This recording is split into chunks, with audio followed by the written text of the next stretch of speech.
बहुत पुराने वक्त की बात है। बगदाद शहर अपनी खूबसूरती और दौलत के लिए दुनिया भर में मशहूर था।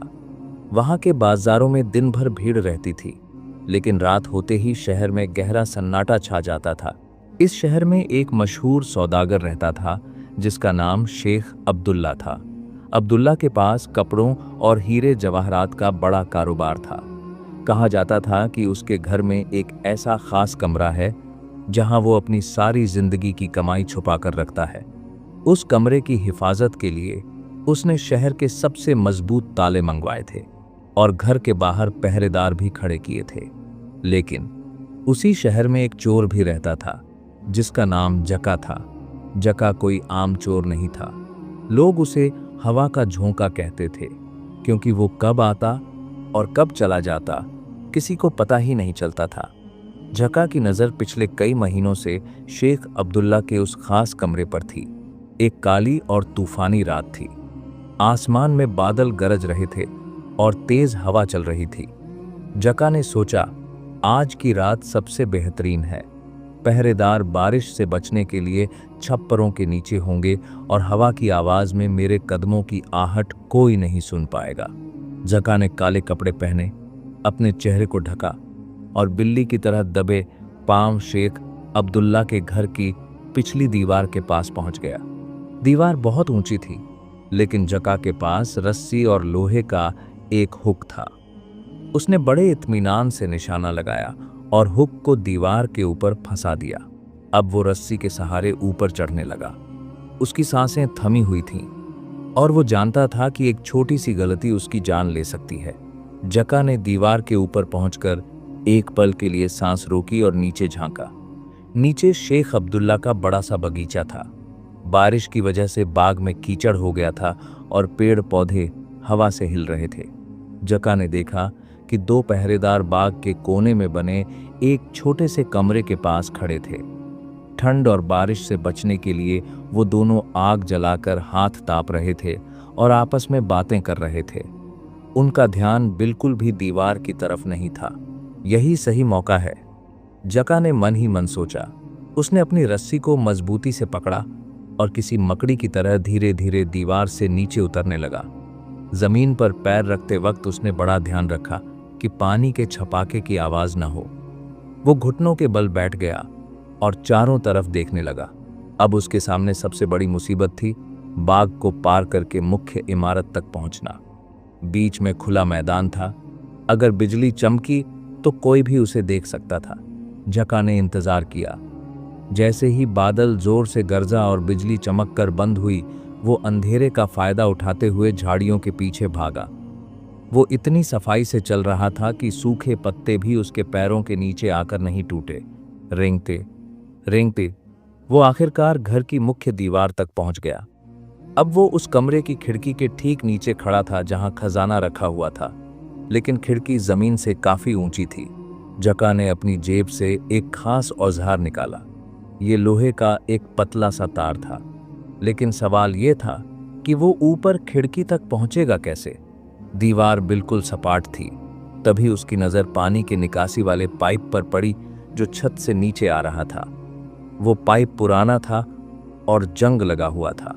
जका ने सोचा, अगर ये पाइप टूटा तो आवाज होगी और मैं पकड़ा जाऊंगा, लेकिन रिस्क तो लेना ही पड़ेगा। उसने पहला कदम पाइप पर रखा। जका ने अपना पूरा वजन उस पुराने जंग लगे पाइप पर डाल दिया। जैसे ही उसने अपना दूसरा पैर ऊपर उठाया, पाइप से एक हल्की सी आवाज आई, कट डट डट। जका वहीं जम गया।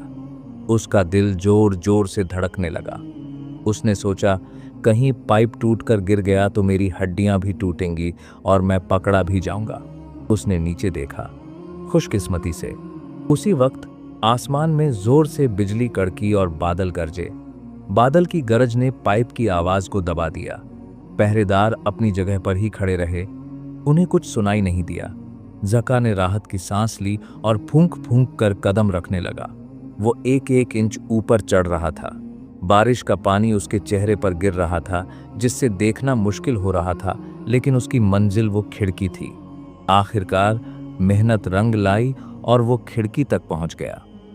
उसने खिड़की की चौखट को मजबूती से पकड़ लिया और पाइप को छोड़ दिया। लेकिन अभी मुश्किल खत्म नहीं हुई थी। खिड़की अंदर से बंद थी। जका ने खिड़की के शीशे से अंदर झांका। अंदर हल्का अंधेरा था, लेकिन उसे कमरे के बीच में रखा हुआ वो बड़ा सा संदूक नजर आ गया। संदूक देखकर उसकी आंखों में चमक आ गई। उसने अपनी जेब से वो पतला सा लोहे का तार निकाला और उसे खिड़की के दराज में डाला। ये काम बहुत नजाकत वाला था। अगर थोड़ा सा भी जोर ज्यादा लगता तो तार टूट सकता था या शीशा चटक सकता था। जका ने अपनी सारी महारत लगा दी।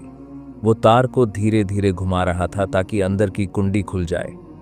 उसके माथे पर पसीना था जो बारिश के पानी के साथ मिल रहा था। अचानक एक हल्की सी आवाज आई, टिक। ये आवाज कुंडी खुलने की थी। जका के चेहरे पर मुस्कुराहट आ गई। उसने हल्के हाथों से खिड़की को धक्का दिया। खिड़की बिना किसी आवाज के खुल गई। उसने जल्दी से अंदर छलांग लगाई और खिड़की को वैसे ही बंद कर दिया जैसे वो पहले थी, ताकि हवा से वो खुले बंद न हो। अब जका शेख अब्दुल्ला के उस खास कमरे के अंदर था। बाहर तूफान शोर मचा रहा था, लेकिन कमरे के अंदर मौत जैसी खामोशी थी। कमरे के अंदर आते ही जका ने सबसे पहले अपनी सांसों को काबू में किया। बाहर बिजली कड़क रही थी, जिसकी वजह से कमरे में बीच बीच में रोशनी हो जाती थी। उसी रोशनी में जका ने उस भारी भरकम लोहे के संदूक को देखा।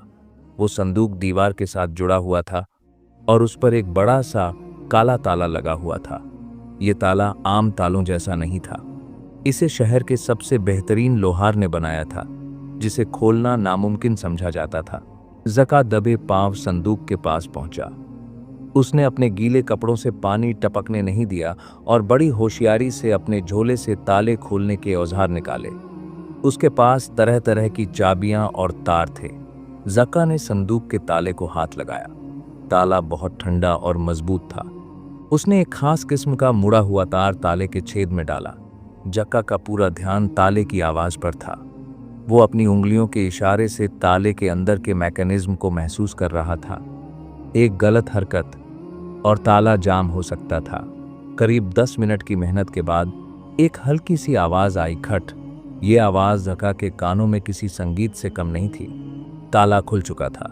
जका ने बड़ी एहतियात से ताला निकाला और जमीन पर रखा। फिर उसने संदूक का ढक्कन धीरे से उठाया। ढक्कन भारी था, लेकिन जका ने उसे बिना आवाज किए खोल दिया। जैसे ही ढक्कन खुला और उसी वक्त खिड़की से बिजली की चमक अंदर आई, जका की आंखें चौंधिया गईं। संदूक के अंदर सोने के सिक्के, हीरे के हार और कीमती मोती भरे हुए थे। वो खजाना इतना था कि किसी की भी नीयत डोल जाए। जका ने वक्त बर्बाद नहीं किया। उसने तुरंत अपनी कमर पर बंधा हुआ एक खाली कपड़े का थैला निकाला। उसने बड़ी तेजी से, लेकिन बिना आवाज किए, सारे सोने के सिक्के और गहने अपने थैले में भर लिए। जब संदूक खाली हो गया तो जका ने वही किया जो एक बेहद शातिर चोर करता है। उसने संदूक का ढक्कन वापस बंद किया और ताला वापस लगा दिया। उसने ताले को दोबारा लॉक कर दिया ताकि देखने वाले को लगे कि संदूक अभी भी बंद है और चोरी हुई ही नहीं है। अब जका के पास खजाना था, लेकिन अभी सबसे मुश्किल काम बाकी था, वापस निकलना और गायब होना। जका ने भरी हुई पोटली अपने कंधे पर अच्छी तरह बांध ली। अब उसका वजन बढ़ गया था, इसलिए वापस उतरना चढ़ने से ज्यादा मुश्किल था। उसने खिड़की खोली और एक बार फिर बाहर झांका। तूफान अभी भी जोरों पर था। जक्का ने बड़ी सावधानी से खिड़की बंद की ताकि सुबह किसी को शक न हो कि कोई यहां से आया था। वो वापस उसी जंग लगे पाइप और अपनी रस्सी के सहारे नीचे उतरने लगा। इस बार वो ज्यादा डरता हुआ था, क्योंकि अगर वो अब गिरा तो चोरी का माल भी बिखर जाएगा और आवाज भी होगी।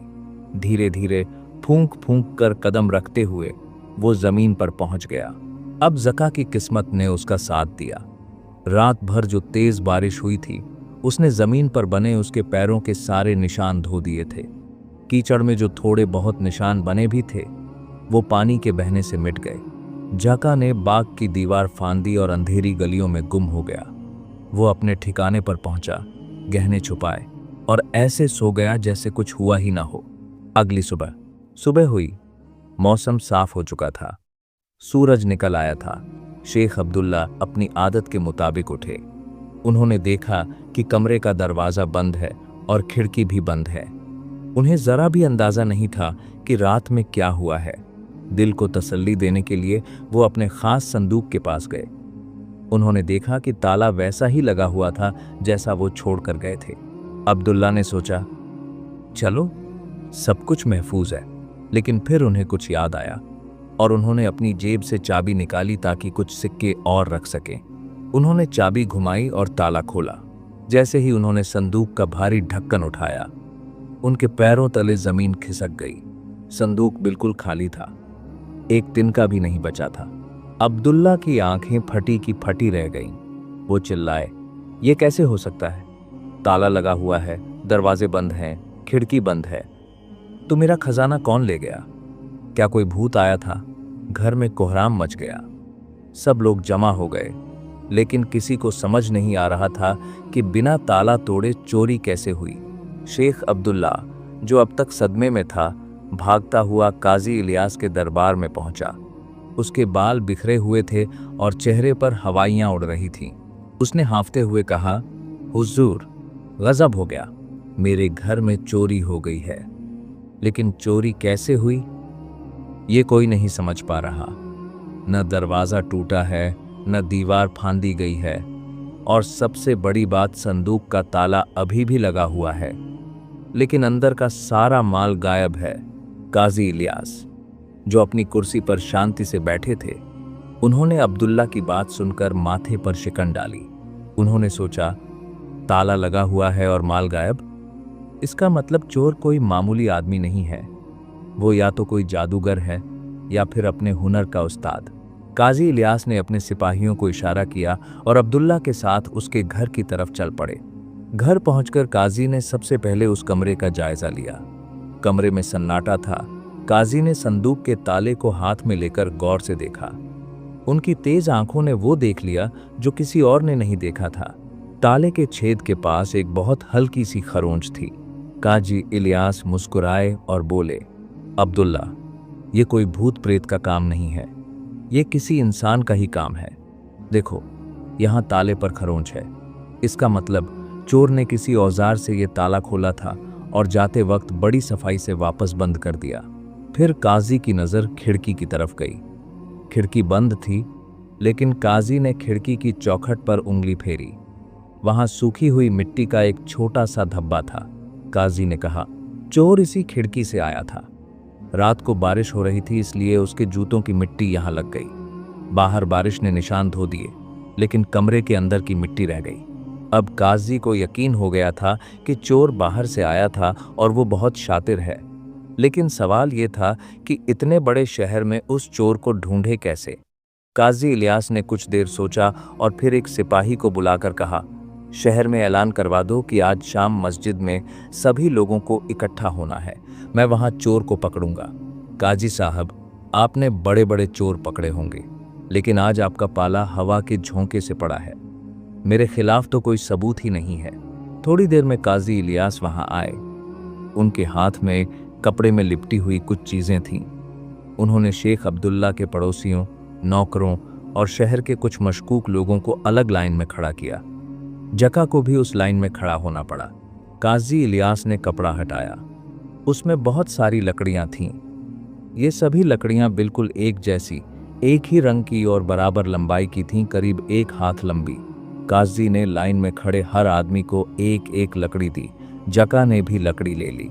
जब सबके हाथ में लकड़ी आ गई, तब काजी ने अपनी भारी आवाज में कहा, गौर से सुनो, ये लकड़ियां तुम्हें आम लकड़ियां लग रही होंगी, लेकिन ये जादुई लकड़ियां हैं। इनमें सच और झूठ पहचानने की ताकत है।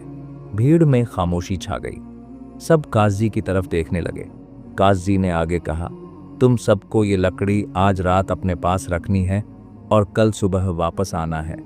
इस लकड़ी का जादू ये है कि जो कोई भी असली चोर है, रात भर में उसकी लकड़ी कुदरती तौर पर 1 इंच लंबी हो जाएगी, लेकिन जो बेगुनाह है उसकी लकड़ी वैसी की वैसी रहेगी। काजी ने जका की आंखों में देखते हुए कहा, अगर तुमने चोरी नहीं की है तो डरने की कोई बात नहीं, लेकिन अगर तुम चोर हो तो कल सुबह तुम्हारी लकड़ी खुद चुगली खा लेगी। सब लोग डर गए।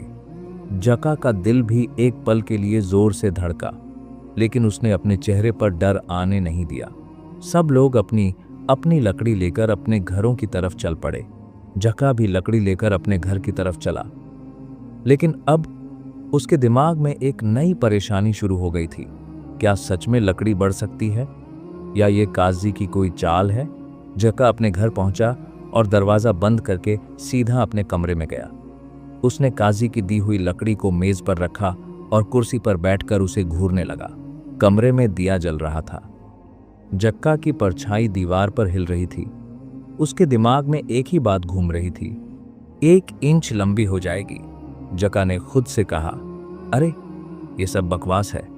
लकड़ी कभी अपने आप कैसे बढ़ सकती है? ये जरूर काजी की कोई चाल है। ये सोचकर वो सोने के लिए बिस्तर पर लेट गया। उसने आंखें बंद कीं, लेकिन नींद उससे कोसों दूर थी। करवट बदलते हुए उसे बार बार यही ख्याल आ रहा था, लेकिन अगर सच में काजी के पास कोई जादू हुआ तो? अगर सच में सुबह तक ये लकड़ी लंबी हो गई तो? डर के मारे उसका गला सूखने लगा।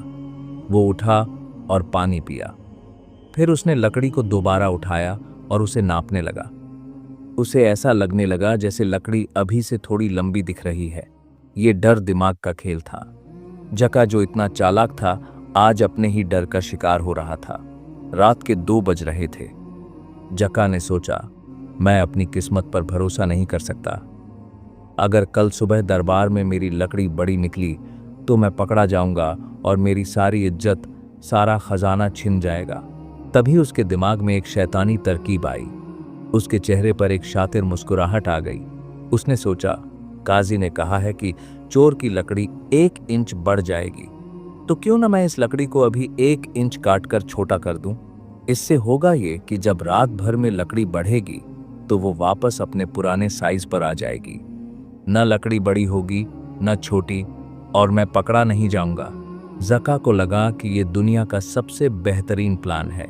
उसने तुरंत अपना औजार बॉक्स खोला और एक तेज धार वाली आरी निकाली। उसने लकड़ी को नापा और ठीक 1 इंच हिस्सा निशान लगाकर काट दिया। कटा हुआ टुकड़ा जमीन पर गिरा। जका ने उसे उठाकर जला दिया ताकि कोई सबूत न रहे। अब उसके हाथ में जो लकड़ी थी वो असली लकड़ी से 1 इंच छोटी थी। जका ने गहरी सांस ली और सुकून से बोला, अब चाहे जितना भी जादू हो जाए, मैं बच जाऊंगा। काजी साहब, आपने मुझे पकड़ने के लिए जादू का सहारा लिया, लेकिन मैंने अपनी अक्ल से आपके जादू को भी मात दे दी। अब जका बड़े आराम से सो गया, ये सोचकर कि वो जीत गया है। अगली सुबह सूरज निकलते ही बगदाद शहर में चहल पहल शुरू हो गई। काजी इलियास का दरबार लग चुका था। लोग बड़ी तादाद में जमा हो रहे थे, ये देखने के लिए कि आखिर चोर पकड़ा जाएगा या नहीं। उधर जका अपने घर में उठा। उसने सबसे पहले अपनी लकड़ी देखी। लकड़ी उतनी ही बड़ी थी जितनी उसने रात को काटने के बाद छोड़ी थी। जक्का ने मन ही मन सोचा, शुक्र है, लगता है रात भर में लकड़ी बढ़ी होगी, लेकिन क्योंकि मैंने पहले ही 1 इंच काट दी थी, इसलिए अब ये वापस नॉर्मल साइज की हो गई है। वाह जका, मान गए तेरी अकल को। आज तूने काजी के जादू को भी हरा दिया। वो अपनी होशियारी पर फूला नहीं समा रहा था। उसने अच्छे कपड़े पहने, खुशबू लगाई और लकड़ी हाथ में लेकर बड़े आत्मविश्वास के साथ दरबार की तरफ चल पड़ा। जब वो दरबार पहुंचा तो वहां माहौल बड़ा गंभीर था। काजी इलियास अपनी ऊंची कुर्सी पर बैठे थे और उनकी आंखें हर आने वाले शख्स को गौर से देख रही थीं। शेख अब्दुल्ला भी वहां मौजूद थे, जिनकी आंखों में उम्मीद थी कि शायद आज उनका चोर मिल जाए। काजी ने हुक्म दिया, सब लोग अपनी अपनी लकड़ियां लेकर लाइन में खड़े हो जाओ। सब लोग लाइन में लग गए। जका भी लाइन के बीच में खड़ा हो गया। वो आसपास के लोगों की लकड़ियां देख रहा था और मन ही मन खुश हो रहा था कि उसकी लकड़ी भी सबके बराबर ही लग रही है। हालांकि वो 1 इंच छोटी थी, लेकिन दूर से फर्क पता नहीं चल रहा था।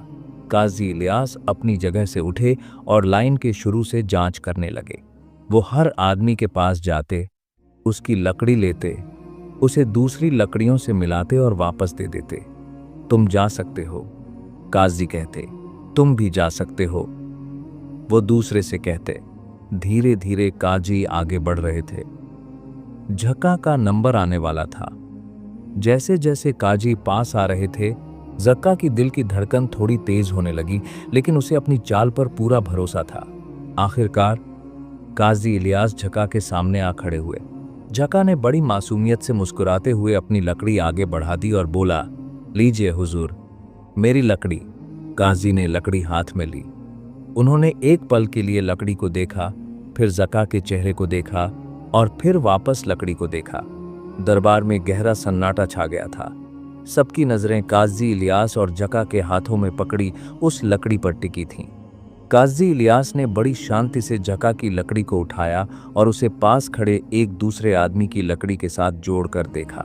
दोनों लकड़ियों को साथ में रखते ही दरबार में मौजूद हर शख्स हैरान रह गया। झका की लकड़ी दूसरी लकड़ी से ठीक 1 इंच छोटी थी। एक पल के लिए झका का दिमाग सुन्न पड़ गया। वो समझ ही नहीं पा रहा था कि ये क्या हो रहा है। तभी काजी इलियास की भारी और गरजदार आवाज गूंजी, सिपाहियों, गिरफ्तार कर लो इस शख्स को। यही वो चोर है जिसने शेख अब्दुल्ला का खजाना चुराया है। 2 मजबूत सिपाहियों ने आगे बढ़कर झका की बाहें पकड़ लीं। झका घबराहट में चीख पड़ा, नहीं हुजूर, आप मुझ पर गलत इल्जाम लगा रहे हैं। देखिए, मेरी लकड़ी तो बड़ी ही नहीं हुई। आपने कहा था चोर की लकड़ी बढ़ जाएगी, पर यह तो उतनी ही है। काजी इलियास धीरे धीरे झका के पास आए। उनके चेहरे पर एक जीत की मुस्कुराहट थी। उन्होंने बड़े इत्मीनान से कहा, अरे नादान चोर, तुमने चोरी में तो बड़ी सफाई दिखाई, लेकिन अपनी अकल लगाने में मात खा गए।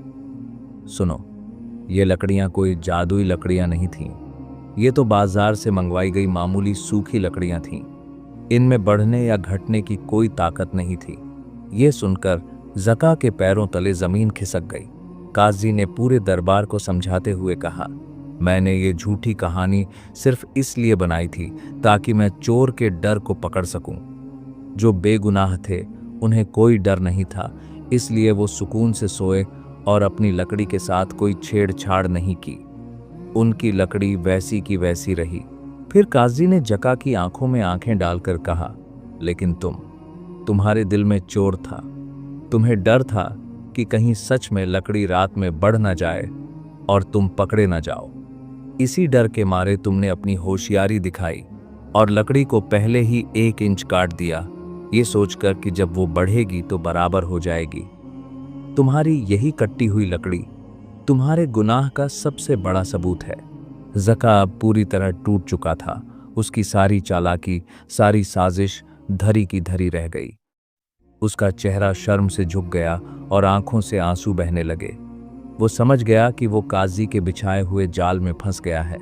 जका घुटनों के बल गिर गया और गिड़गिड़ाते हुए बोला, मुझे माफ कर दीजिए हुजूर, मुझसे गलती हो गई। लालच ने मेरी मति मार दी थी। मैंने ही वो चोरी की थी। शेख अब्दुल्ला गुस्से में आगे बढ़े, लेकिन काजी ने उन्हें रोक दिया। काजी ने जका से पूछा, बताओ वो चोरी का माल कहाँ है? जका ने रोते हुए बताया, हुजूर, मैंने सारा सोना और गहने अपने घर के पीछे वाले आंगन में एक पुराने सूखे नीम के पेड़ के नीचे गाड़ दिया है। काजी के हुक्म पर सिपाही तुरंत जका के घर गए। वहां खुदाई की गई और देखते ही देखते मिट्टी के नीचे से वही चमकता हुआ खजाना बरामद हो गया। शेख अब्दुल्ला की खुशी का कोई ठिकाना न रहा।